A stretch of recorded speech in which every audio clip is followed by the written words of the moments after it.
माझे वडील बँकेत रत्नागिरी जिल्ह्यात नोकरीला होते. रत्नागिरी म्हणजे आमचे मूळ गाव. माझ्या वडिलांना 3 भाऊ होते. 2 भाऊ तेही बाहेरगावी शिक्षक होते. लहान काका हे आजीजवळ होते. तेही सुशिक्षित होते, पण काही वाईट व्यसनांच्या आहारी जाऊन त्यांनी आपले आयुष्य खराब केले. मी वयाच्या 13व्या वर्षी रत्नागिरी म्हणजे आमच्या गावी होतो. तेव्हा माझ्यासमोर माझ्या काकांचे लग्नसुद्धा जमेना. त्यांच्या वाईट व्यसनामुळे त्यांना कोणी मुलीसुद्धा देत नव्हतं. 1 वर्षापूर्वी त्यांचे लग्न झाले, तेही परराज्यातील गरीब घरातील मुलगी त्यांना मिळाली. काकू दिसायला अगदी सुंदर व मनमिळाऊ होती. गावाकडील घरात आमची आजी होती. आजीवर माझ्या आईचा भरपूर जीव होता. आजीला आठवड्यातून 2-3 वेळा मी न चुकता फोन करायचो. आता माझ्या वडिलांची बदली गुजरातमधील बडोदा या शहरात झाली होती. मी आता 19 वर्षाचा झालो होतो. माझे नाव राजेश आहे. मी BComच्या 2ऱ्या वर्षाला शिक्षण घेत होतो. सध्या मला उन्हाळ्याच्या सुट्ट्या लागल्या होत्या आणि लहानपणचे मित्रमैत्रिणी भेटायला व आजीला पाहण्यासाठी मी आज संध्याकाळी रत्नागिरीला ट्रेनने निघालो होतो. आमच्या गावाकडील घर अजूनही मातीचे होते. कोकण म्हणजे निसर्गाचा स्वर्ग.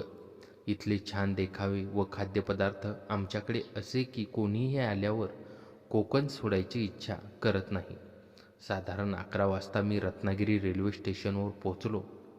मला नेण्यासाठी काकाही आले नव्हते. मी स्टेशनच्या बाहेर आटपून घराच्या दिशेने निघालो. आमचे घर स्टेशनपासून 20 मिनिटांच्या अंतरावर होते. घरी आल्या आल्या ओट्यावर मला आजी खाटेवर बसलेल्या दिसल्या.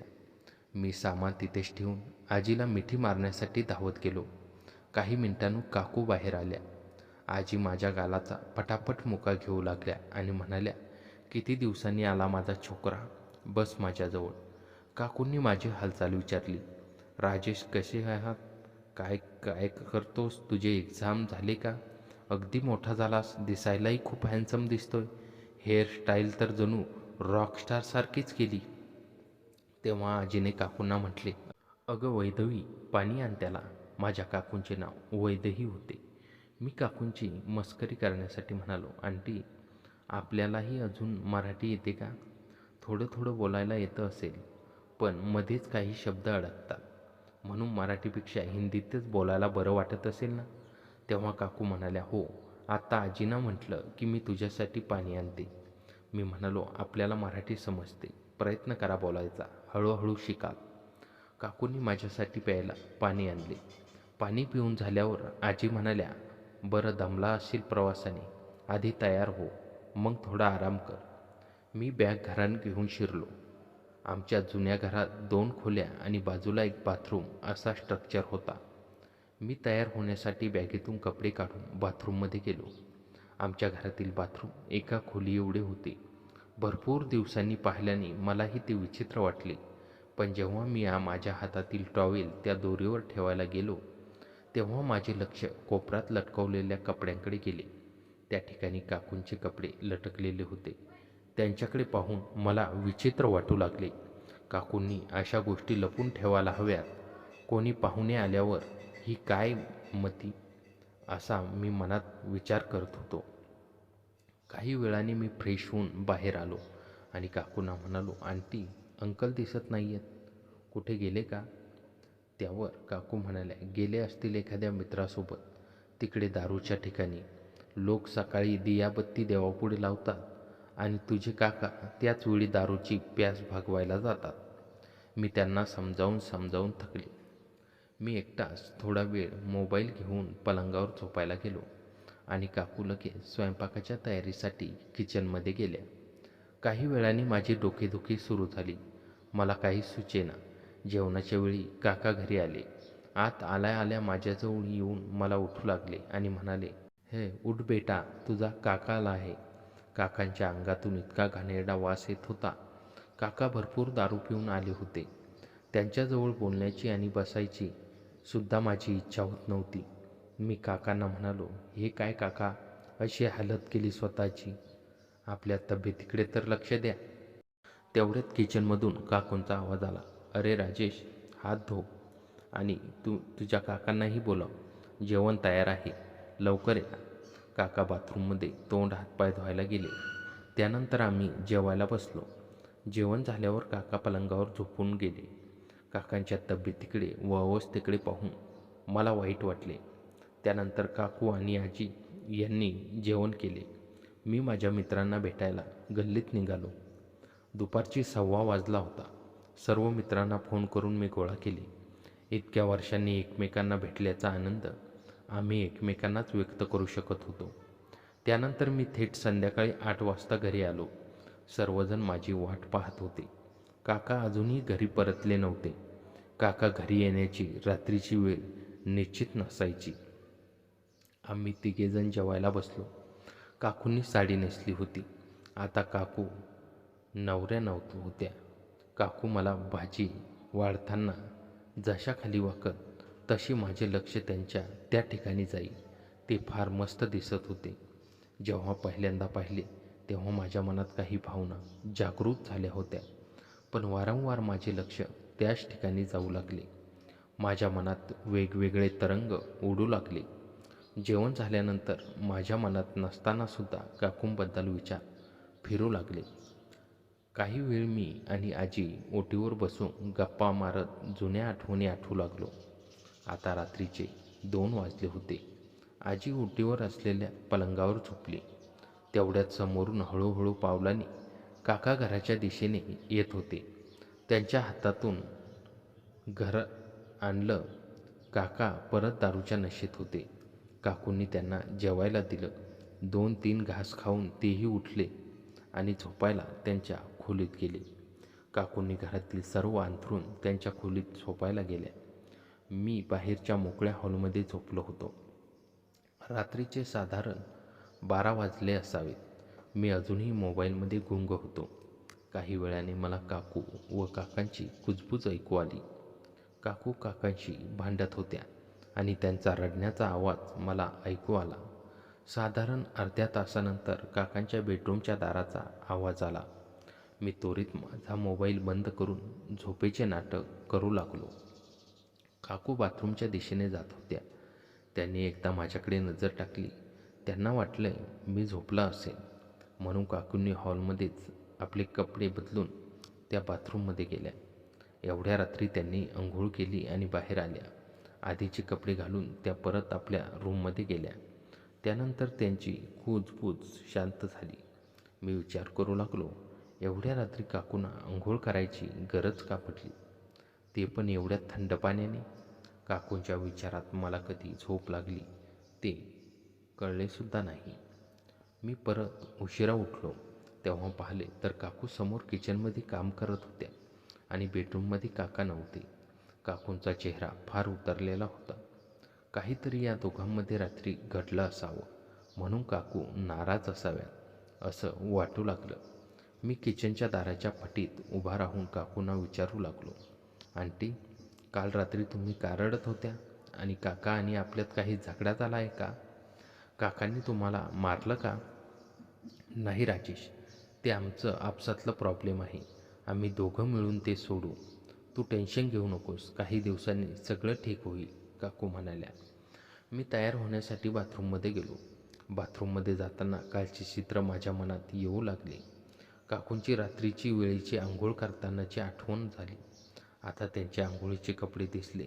मला त्यांच्याबद्दल आकर्षण वाटू लागलं. काका आणि काकूमध्ये झगड्यामागे काहीतरी कारण होतं, पण काकू मला त्या सांगत नव्हत्या. ते कारण शोधण्याचा मी मार्ग लागलो. मी फ्रेश होऊन आल्यानंतर माझे डोळे आता काकूंना शोधू लागले. मी काकूंवर नजर ठेवू लागलो. मी थोडा वेळ घालवण्यासाठी आजीजवळ बसलो होतो. तिथेच काकूंनी मला चहा व नाश्ता आणून दिला. काकूंनी उपमा बनवला होता. अगदी छान बनवला होता. तो खाऊन मनाला शांतता वाटली, कारण भरपूर दिवसांनी मी उपमा खाल्ला होता. मी फ्रेश होऊन आल्यानंतर काकू नवऱ्या होत्या. आता नाश्ता देण्यासाठी आल्या होत्या. तेव्हा साडी घालून आल्या होत्या. मी काकूंबद्दल विचार करत होतो की काकू वारंवार असे कपडे का बदलतात. काहीतरी प्रॉब्लेम असेल म्हणून काकू असं करत असाव्यात. काही वेळ गेल्यानंतर मी घरात शिरलो तेव्हा काकू मला कुठेच दिसत नव्हत्या. मी परत बाहेर आलो. काही वेळ इकडे तिकडे नजर टाकून परत घरात गेलो. काकू बेडरूमच्या दाराजवळ येत होत्या. मी दाराला बाजूने ढकलले. समोरचे दृश्य पाहून माझ्या पायाखालची जमीनच हरतली. काकू आपले पूर्ण कपडे काढून दुसरे कपडे बदलत होत्या. त्याच वेळी काकूंची आणि माझी नजरानजर झाली. मी त्वरित दार लावून ओटीवर जाऊन आजीजवळ बसलो. या प्रकारामुळे मला फार संताप आला होता. मी का काकूवर शंका घेतली आणि का त्यांना शोधायला त्या बेडरूममध्ये गेलो. मला वाटत होते की काकू मला काहीतरी बोलतील, पण घरात शिरण्याची हिंमत होत नव्हती. जेवणाच्या वेळी काकूंनी मला व आजीला आवाज दिला, राजेश या जेवायला, जेवण तयार आहे. मी जेवताना काकूंकडे पाहिले. काकू अगदी सामान्य होता. त्यांना माझ्याविषयी काहीच नाराजी नव्हती असे मला वाटू लागले. मी त्वरित जेवण करून खाली मान घालून बाहेर आलो आणि आजीच्या खाटेवर येऊन बसलो. काकूंनी जेवण केल्यावर बाहेर येऊन कपडे काढायला सुरुवात केली. त्या माझ्याकडे तिरप्या नजरेने पाहू लागल्या होत्या. मी काकूंकडे पाहण्याची इच्छा नसतानासुद्धा त्यांच्याकडे पाहिले. मी दोन्ही कान पकडून काकूंकडे पाहू लागलो. काकूंच्या चेहऱ्यावर एक स्मित हास्य मला दिसले. मी काकूंची माफी मागितली आणि म्हणालो, आंटी, मला माहीत नव्हतं की तुम्ही रूममध्ये कपडे बदलताय. जर आधी माहीत असतं तर मी तिकडे आलोच नसतो. तेव्हा काकू मला म्हणाल्या, राजेश, तुम्ही त्या रूमकडे का आला होता? आंटी, काल रात्री तुम्ही का रडत होती आणि वारंवार कपडे का बदलता हे कारण जाणून घ्यायचं म्हणून मी तिकडे आलो होतो. आता आजीने हळू पावलांनी ओटीवर TV समोर बसली. मी आजीला विचारले, आजी काय झालं? तेव्हा मी आजीला म्हणालो, आजी काही झालं नाही. काकू फक्त मला विचारत होत्या की रात्रीच्या जेवणात काय बनवायचं आहे तुझ्यासाठी. तुला जे आवडेल ते सांग बनवायला. तुझ्या काकूंचा हात फार चांगला आहे. आजी, तू काळजी करू नकोस. काकू अगदी छान स्वयंपाक करून मला पोटभर जेवू घालतात. मी आराम करण्यासाठी माझ्या खोलीत गेलो तेव्हा काकू किचनमधले सर्व काम आवरून माझ्याजवळ आल्या. राजेश, मला अजिबात वाईट वाटलेलं नाही. तू ती गोष्ट मनावर घेऊ नकोस आणि तुला जाणून घ्यायचं आहे की मी वारंवार असे कपडे का बदलते. तर आज मी तुला खरं सांगते. तेव्हा काकूंनी सर्व हकीकत मला सांगायला सुरू केली. राजेश, तुझे जे काका आहेत त्यांनी मला कधी पसंत केलेलं नाही. त्यांची दारू पिण्यामागची खरी कारणं मीच आहे. ज्या मुलीवर तरी प्रेम करायची त्या मुलीशी लग्न करायला तुझ्या आजीने त्यांना मना केलं होतं. ती गोष्ट त्यांच्या मनावर त्यांनी घेतली म्हणून ते दारू पिऊ लागले. राहिली बाब माझी, मी या एक घरात नोकरीने आहे. माझ्या कोणत्याही इच्छा आकांक्षा या घरात नाहीत. प्रत्येक वेळी मी माझ्या नवऱ्यामध्ये ते प्रेम शोधत राहते जे प्रत्येक नवरा आपल्या बायकोला देतो. आज आमच्या लग्नाला 1 वर्षाहून अधिक काळ झाला, पण कधीही त्यांनी मला प्रेमाने गळाभेट दिलेली नाही. माझ्याशी प्रेमाने बोलत नाहीत. सकाळ संध्याकाळ नशेत असतात. त्यांच्याजवळ जाण्याचा मला तिरस्कार वाटतो. राजेश, तुझी गर्लफ्रेंड असेल ना? तू इतका शिकलेला आहेस, तू तिच्याशी असा का वागतोस? आंटी, माझी कोणी गर्लफ्रेंड नाही. अजून मनात तसा विचार आलाच नाही, पण माझं लग्न झालं तर मी माझ्या बायकोला असा त्रास देणार नाही. आंटी, मी तिला प्रेमाने सांभाळेन, कारण तीही आपलं घर सोडून माझं घर समजायला आलेली असेल. मला तिची काळजी घ्यावी लागेल. मग अशा भावना तुझ्या काकांमध्ये का नाहीत? मी स्वतःला शांत करण्यासाठी रोज रात्री 2 वाजता थंड पाण्याने आंघोळ करते. माझ्याही इच्छा आकांक्षा आहेत. तुझ्या काकांना नातेवाईकांपैकी कोणीही त्यांना मुलगी दिली नाही. माझं नशीब वाईट होतं. मी त्यांच्या नशिबात आले. नाहीतर अजूनही तुझे काका कुवारेच असते. कधीही तुमच्या काकांनी माझ्या सुखाचा विचार केला नाही. कधी कधी या घरात गुदमरल्यासारखं वाटतं. काकूंना पाहून मला दया आली. आंटी, मी काकांना समजावून सांगेल. त्यांच्याशी बोलून तुमच्या मनातील काकांबद्दलची नफरत प्रेम बदलेल. काकूंचे डोळे पाण्याने भरून आले. बोलता बोलता काकूंचा हात अचानक माझ्या त्या ठिकाणी पडला. माझा श्वास जोरात वाढला, कारण अजूनही कोणी माझ्याशी असे केले नव्हते. काही वेळाने काकूंनाही ते लक्षात आलं. त्यांनी हात बाजूला केला. तेव्हा काकू मला म्हणाल्या, राजेश, मला तुझ्या काकांची गरज नाही. मला फक्त तुझी गरज आहे. तेव्हा काकूंना मी म्हणालो, काकू आपण माझ्याकडून काय अपेक्षा करता? तेवढ्यात काकूंचा हात माझ्या चेहऱ्यावर फिरला. माझ्या मनात वेगळेच तरंग उडू लागले. काकूंनी त्यांच्या बेडरूमची दाराची कडी लावली आणि परत माझ्याजवळ येऊन बसल्या. काकूंनी दोन्ही हातांनी माझा चेहरा पकडला. काकू माझ्या ओठांशी अगदी जवळ आल्या होत्या. माझं अंग थरथरू लागलं. मला काय करावं ते सुचेना. काकूंनी हळूहळू माझ्या ओठांवर ओठ ठेवले. तब्बल 20 मिनिटांपर्यंत त्यांनी ओठांचा रस घेतला. ज्या दिवसापासून राजेश मी तुला पाहिलं त्या दिवसापासूनच मी तुला मिळवण्याची इच्छा मनात बाळगली होती. तू आधीच सुंदर आहेस आणि तुझ्या हेअरस्टाईलवर मी फिदा झाले होते. काकू म्हणाल्या. त्यांनी परत ओठावर ओठ ठेवले. आता माझ्या मनातील संयमाचे बांध तुटले होते. ही संधी सोडायची नव्हती म्हणून मीही परत ओठावर ओठ ठेवले.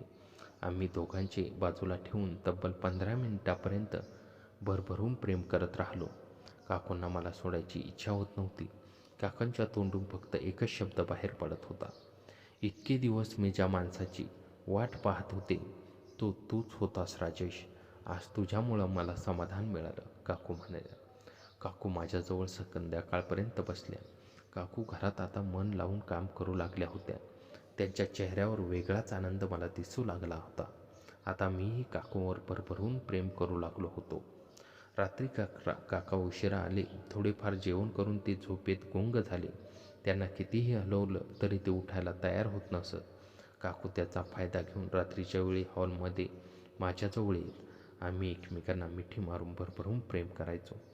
जोपर्यंत मी रत्नागिरीला होतो तोपर्यंत मी काकूंना भरभरून आनंदित केलं. काकूंचं माझ्याशिवाय मनच लागत नव्हतं. मी जाताना काकूंना म्हणालो, आंटी जेव्हा तुम्हाला माझी गरज भासेल तेव्हा मला फोन करा. मी दुसऱ्याच दिवशी सकाळी तुमच्याकडे येईन. अशा प्रकारे मी काकूंसोबत राहून त्यांचे मन जाणून त्यांना आनंदित ठेवण्याचा प्रयत्न केला. मी परत बडोद्याला आलो पण माझं मन मात्र रत्नागिरीतच हरवून गेलं होतं. काकूंचे स्मित, त्यांचे शब्द, त्यांची माझ्यासाठीची ओढ हे सगळं मला सतत भोवत होतं. कॉलेज सुरू झालं पण अभ्यासात मन लागेना. काकूंशी रोज फोनवर बोलणं हा माझा दिनक्रम झाला. आजीशी बोलताना सुद्धा मी काकूंची चौकशी करायचो पण आजीला काही संशय येऊ नये म्हणून मी सावधपणे बोलायचो. काकू फोनवर मला नेहमी विचारायच्या, राजेश कधी येणार आहेस? मन फार करतं तुझ्यासाठी. तिच्या आवाजातली ओढ मला जाणवायची. मी त्यांना उत्तर द्यायचो, लवकरच येतो आंटी, परीक्षा संपू द्या. दरम्यान काकांबद्दल काकू मला नेहमी निराशाजनक गोष्टी सांगायच्या. तुझे काका आता पूर्णपणे हाताबाहेर गेले. दारूशिवाय त्यांना काहीच सुचत नाही. घरात पैसे आणायचे बंद केले. मी कसेबसे खर्च चालवते असो. त्या अशा एक दिवस रडत बोलल्या. मी मनातल्या मनात रागाने भरून आलो. काकांच्या वागण्यामुळे काकूंना किती त्रास होत असेल याची मला जाणीव झाली. मी ठरवलं की परीक्षा संपताच मी रत्नागिरीला जाईन. बीकॉमची परीक्षा संपली. मी थेट रत्नागिरी गाठलं. यावेळी मी आईवडिलांना काहीच सांगितलं नव्हतं. त्यांना वाटलं मी मित्रांसोबत ट्रिपला गेलो. स्टेशनवर उतरल्यावर मी काकूंना फोन केला, आंटी मी आलो, स्टेशनवर आहे. काकूंचा आवाज थरथरला होता, राजेश मी येऊ का तुला घ्यायला? नको आंटी, मी एकटा येतो, रात्र झाली, तुम्ही घरीच राहा. मी पायी घराच्या दिशेने निघालो. रात्रीचे 11 वाजले होते. घराजवळ आल्यावर पाहिलं तर ओटीवर कोणीच नव्हतं. मी हळूच दार ठोठावलं. काकूंनी लगेच दार उघडलं. त्यांच्या डोळ्यात अश्रू होते. मी आत शिरलो तर आजी झोपली होती. काका कुठेतरी बाहेर गेले होते. काकूंनी मला घट्ट पकडून बेडरूममध्ये नेलं. राजेश मला आता एकटं सोडू नको, तुझ्याशिवाय माझी गाडी चालत नाही, असं म्हणत त्या माझ्या कुशीत विनमुख झाल्या. त्या रात्री आम्ही बराच वेळ बोललो. काकूंनी सांगितले की काकांनी तर नोकरीसुद्धा सोडली आहे. आता ते फक्त मित्रांसोबत दारू पितात आणि घरी येऊन हातपाय चालवतात. काही दिवसांपूर्वी त्यांना काकूंना मारहाणसुद्धा केली होती. काकूंनी त्या खुणा मला दाखवल्या. हातावर जखमांच्या खुणा होत्या. माझ्या मनातील राग पराकोटीला पोहोचला. आंटी मी काकांशी बोलतो, असं चालणार नाही. नको राजेश, ते बोलून काही होणार नाही. उलट ते तुझ्याशीच वाईट वागतील. तू फक्त माझ्या सोबतीला आहेस एवढंच मला हो, काकू म्हणाले. मी रत्नागिरीतच राहिलो. कॉलेज संपल्याने मला वेळ होता. आईवडिलांना सांगितलं की मी गावीच थोडे दिवस माझ्या मनातील राग पराकोटीला पोचला. आंटी, मी काकांशी बोलतो, असं चालणार नाही. नको राजेश, तू बोलून काही होणार नाही. उलट ती तुझ्याशीच वाईट वागतील. तू फक्त माझ्या सोबतीला आस, मला एवढंच हवं. काकू म्हणाल्या. मी रत्नागिरीतच राहिलो. कॉलेज संपल्याने मला वेळ होता. आईवडिलांना सांगितलं की मी गावी थोडे दिवस राहणार आहे. ते म्हणाले ठीक आहे. आजीला माझ्यासोबत मिळाल्याने खूप आनंद झाला होता. काकू आणि मी संधी मिळेल तेव्हा एकत्र वेळ घालवायचो. पण आता परिस्थिती बदलत होती. गावातील काही लोकांना आमच्या वागण्यावरून संशय येऊ लागला होता. शेजारची काकू एकदा म्हणाली सुद्धा, अगं वैदेही, राजेश मोठा झाला आहे, त्याच्याशी इतके का बोलतेस, लोक काय म्हणतील. काकूंनी तेव्हा हसून उडून दिलं. पण त्यानंतर त्या अधिक सावध झाल्या. एक दिवस संध्याकाळी मी आणि काकू गावाच्या शेवाळ्याच्या बागेत भेटलो होतो. तिथे कोणी येण्याची शक्यता कमी होती. आम्ही गप्पा मारत बसलो होतो. तेवढ्यात समोरून काका त्यांच्या एका मित्रासोबत येताना दिसले. ते सुद्धा त्या बागेत आराम करायला आले होते. काकांनी आम्हाला पाहिलं. त्याच्या डोळ्यात संशयाची ठिणगी चमकली. ते थेट आमच्याजवळ आले. काय रे राजेश इथे? आणि तू वैदवी इथे काय करतेस? त्यांच्या आवाजात आव्हान होतं. काकू तात्काळ उठल्या. मी राजेशला भेटायला आले होते. तो आमच्या घरचा आहे. त्यांच्याशी बोलणं गुन्हा आहे का? त्याच्या आवाजातही तीव्रता होती. काकांनी काही बोलण्यापूर्वीच त्याचा मित्र त्यांना ओढत घेऊन गेला. पण त्या दिवसानंतर घरातील वातावरण बदललं. काकूंशी आणखीन वाईट वागू लागले. काकूंना बाहेर पडायला बंदी घातली. माझ्याशी बोलण्यासुद्धा मनाई केली. एक रात्र मी झोपलो होतो. अचानक काकूंच्या ओरडण्याचा आवाज आला. मी जागा झालो. बेडरूममधून आवाज येत होता. काकूंना मारत होते. मी धावत जाऊन दार ठोठावलं. काका, दार उघडा. असं काय करता तुम्ही? काकाने दार उघडलं. त्यांच्या डोळ्यात रक्त चढलं होतं. तू माझ्या घरात झोपतोस आणि माझ्या बायकोशी डोळे दाखवतोस. बाहेर निघ माझ्या घरातून. काका, मी काही चुकलो नाही. तुम्ही दारूत असे वागताय. काकूंना मारणं ही बरोबर आहे का? मी शांत राहण्याचा प्रयत्न केला. काका पुढे सरसावले. त्यांनी मला ढकललं. बोलू नकोस, मला शिकू नकोस. तू लहान आहेस माझ्या पुढं. आता माझ्याकडून राग आवरला नाही. मी त्यांना परत ढकललं. तुम्ही माणुसकी विसरलात. काकू तुमची बायको आहे, तुमची गुलाम नाही. तुम्ही दारू पिऊन स्वतःचं आयुष्य उद्ध्वस्त केलं, ते वेगळं. पण काकूंना का त्रास देताय? काकांनी माझ्यावर हात उगारला. मी हात रोखला. दोघांमध्ये झटापट झाली. एवढ्यात आजी जाग्या झाल्या. त्यांनी मोठ्याने ओरडून आम्हाला वेगळं केलं. थांबा दोघांनो, काय चाललं इथं? त्या रात्री खूप वाईट होतं. काका बाहेर निघून गेले. काकू रडत होत्या. आजी माझ्याकडे प्रश्नार्थक नजरेने पाहत होत्या. मी काहीच बोललो नाही. आजीने मला एकट्यात बोलावून घेतलं. राजेश, खरं सांग, काय आहे? तुझ्या काकांचा संशय खरा आहे का? मी गप्प बसलो. आजी माझ्यासमोर होत्या. त्यांच्या डोळ्यात दुःख होतं. मी तुला लहानपणापासून पाहिलं. तू चांगला आहेस. पण वैदेहीची परिस्थिती बघून माझं हृदय तुटतंय. तिचं लग्न झालंय तेव्हापासून तिला सुख मिळालं नाही. पण तू आणि ती, हे बरोबर नाही राजेश. मी आजीसमोर डोकं ठेवलं. आजी, मी काही चुकीचं केलं असेल तर मला माफ करा. पण काकूंना जो त्रास होतोय तो मला पाहवत नव्हता. मला माहीत आहे बेटा, पण याचा रस्ता हा नाही. तू तिच्या आयुष्यातील गुंतागुंत वाढवतोयस. तुझ्या काकांचा संशय खरा ठरला तर ती इथे राहू शकणार नाही आणि तू सुद्धा या घरात राहू शकणार नाहीस. आजींचे बोलणे माझ्या मनाला लागले. मी विचार करू लागलो, काकूंसाठी मी काय करू शकतो?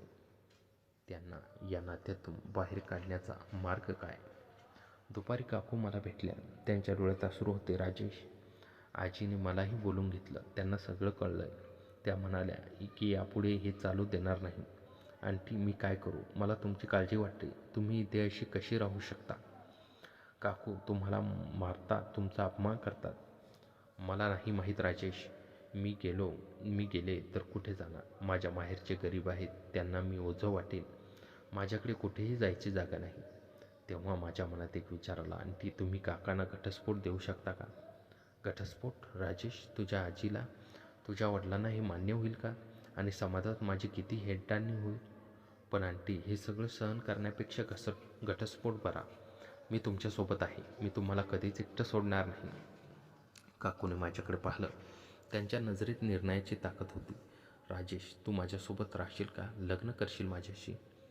प्रश्न अचानक आला. मी गप्प बसलो. हो, मी काकूंवर प्रेम करत होतो. पण लग्न, समाज, कुटुंब, आईवडील या सगळ्यांचा विचार करावा लागणार होता. तरीही माझं मन मला साफ सांगत होतं की काकूंना यातून सोडवायचं असेल तर हाच एक मार्ग आहे. हो आंटी, मी तुमच्याशी लग्न करेन, पण प्रथम काकांना घटस्फोट द्या, मग आपण पुढचं पाऊल टाकू. आजीने या निर्णयाला सुरुवातीला विरोध केला, पण काकूंची व्यथा पाहून आणि काकांचे वर्तन पाहून त्यांनी शेवटी होकार दिला. वैदेहीला या घरातून राहून फक्त दुःख मिळणार होतं. तिला जायचं असेल तर जाऊ द्या, पण राजेश, तू आपल्या आईवडिलांना याबद्दल सांग, त्याची परवानगी घे. मी आईवडिलांना सगळी हकीकत सांगितली. सुरुवातीला ते धक्क्यात होते. वडील म्हणाले, हा तुझा काका आहे राजेश, त्याच्या बायकोशी लग्न करणं हे चुकीचं आहे, समाज काय म्हणेल. पण मी त्यांना समजावलं, बाबा, काकांनी काकूंना किती त्रास दिला हे तुम्हाला माहीत नाही. त्यांनी मारहाण केली, त्यांना गुलामासारखं वागवलं. काकूंना स्वतंत्र हवं आहे, त्यांना सन्मानाने जगायचं आहे. मी त्यांना सोडून देऊ शकत नाही. आई रडत होती, पण शेवटी वडिलांनी माझ्या बाजूने निर्णय घेतला.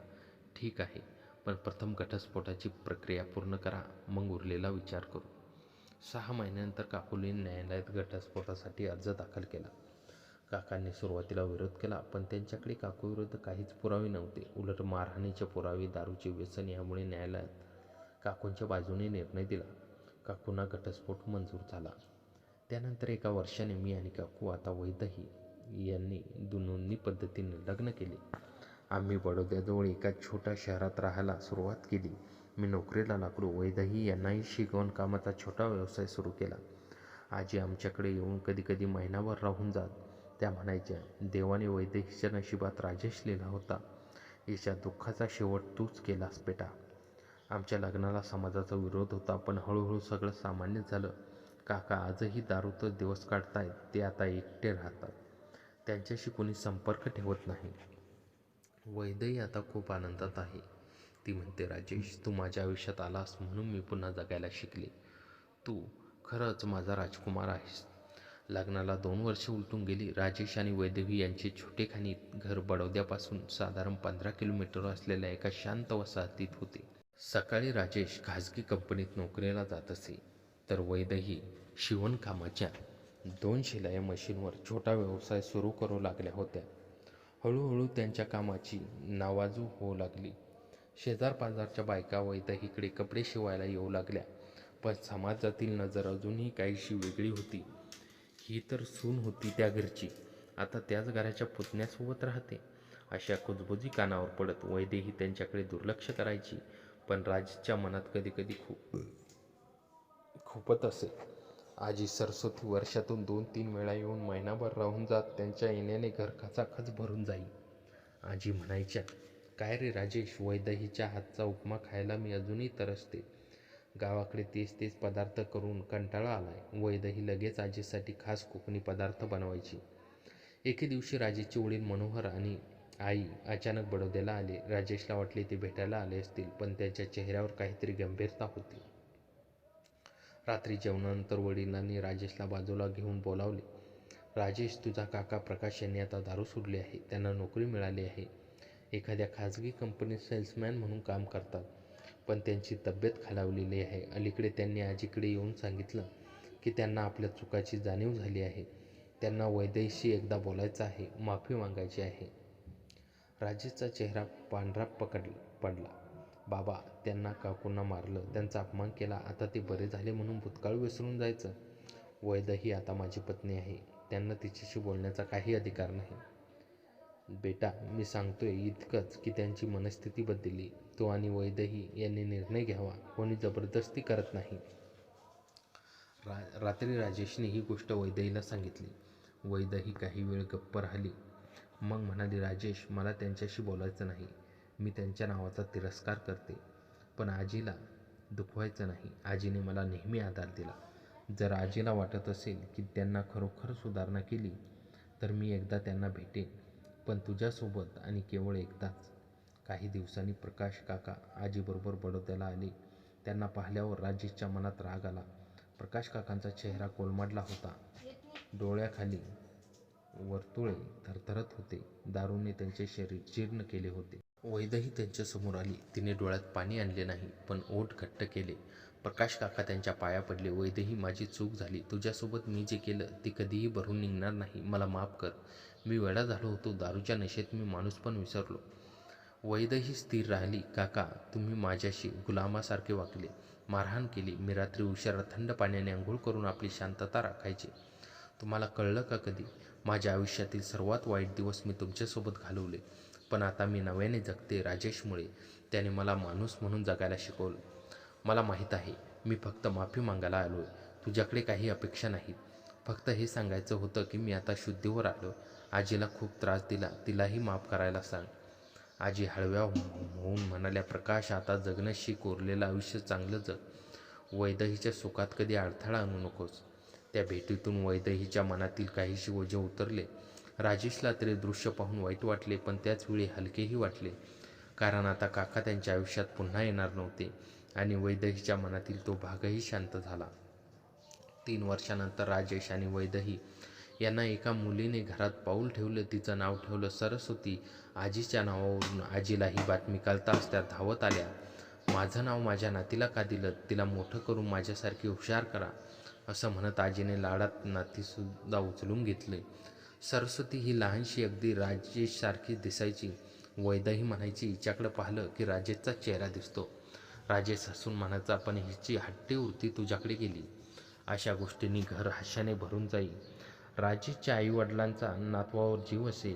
ते आता वर्षातून अनेकदा येऊ लागले. सुरुवातीला संकोच हळूहळू संपला. वैदही त्यांना बाबा आई म्हणू लागली.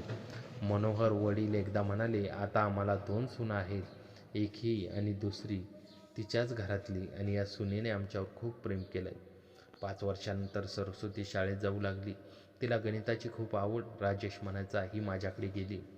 मीही BCOMमध्ये हिशोबात हुशार होतो. वैदही त्याला चिडवायची, तू हुशार होतास, पण मी तुला कसं हेरलं ते बघ. ते दोघं हसायची. आजी सरस्वती आता खूप म्हातारी झाली होती. त्यांना वयाच्या 75व्या वर्षी पायांना त्रास व्हायचा. राजेशने त्यांना बडोद्याला कायमचं आणून ठेवलं. आजी, आता तुम्ही इथेच राहा.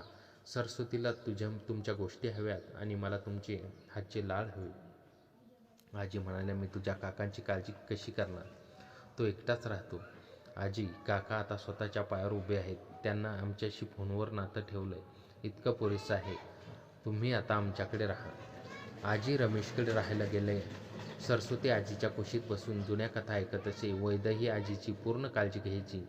त्या दोघींचे नाते आई मुलीसारखे होते.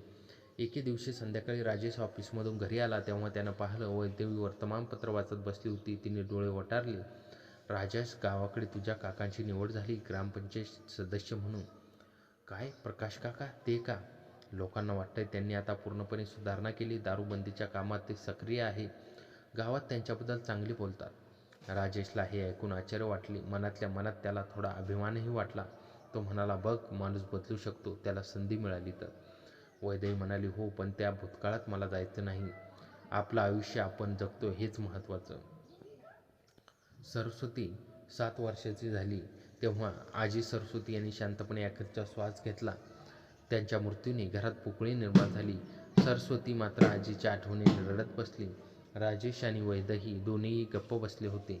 आजीच्या अंत्यसंस्काराला गावाकडून प्रकाशी काकाही आले. त्यांनी राजेशला बाजूला ठेवून सांगितले, राजेश, आजींच्या जिवंतपणी मी त्यांच्याशी वागलो. त्यांच्याबद्दल मला शिक्षा भोगावी लागली, पण त्यांनी मला कधी सोडलं नाही. तूही माझ्याशी तसाच वागलास. आता आपण भाऊ म्हणून राहूया, भूतकाळ विसरू. राजेशने डोक्याने होकार दिला. काका, तुम्ही आता चांगले व्हा, गावची सेवा करा. आजीकडून आशीर्वाद देतो. त्या दिवशी राजेश आणि प्रकाश यांच्यातील अंतर कमी झाले. पूर्णपणे नाही, पण किमान एकमेकांचे स्वीकारण्याची सुरुवात झाली. आज राजेश 40च्या आसपास आहे. वैदही अजून तितकीच सुंदर दिसते. तिच्या चेहऱ्यावर समाधानाची शांती आहे. सरस्वती आता महाविद्यालयात शिकते. तिला तिच्या आईवडिलांच्या कथेबद्दल माहिती आहे. ती म्हणते, आई बाबा, तुम्ही जे धाडस केलं त्यामुळे मला अशा 2 हिमती पालक मिळाले आहेत. राजेशचे वडील मनोहर आता निवृत्त झाले आहेत. ते कधी बडोद्याला, कधी गावी असे करता. राजेशची आई मात्र आता वैदहीशी फोनवर तासनतास गप्पा मारते. नाती इतकी घट्ट झाली आहेत की अजून त्या दोघी आई लेकीसारख्याच असतात. वैदही एकदा राजेशला म्हणाली, तू माझ्या आयुष्यात आला तेव्हा मला वाटलं, हा एक छोटासा भाऊ आहे ज्याच्याशी मन मोकळं करू शकते. पण नियतीला काहीतरी वेगळंच मंजूर होतं. राजेश, तू मला फक्त प्रेमच नाही दिलं, तर एक नवं आयुष्य दिलंस. राजेश तिचा हात हातात घेऊन म्हणाला, आंटी, म्हणजे वैदेही, तूही मला माणूस बनवलं. तुझ्यामुळे मी प्रेमाचा अर्थ जाणून घेतला. तू माझी काकू होतीस, मैत्रीण होतीस, आता तू माझी सर्वस्व आहे.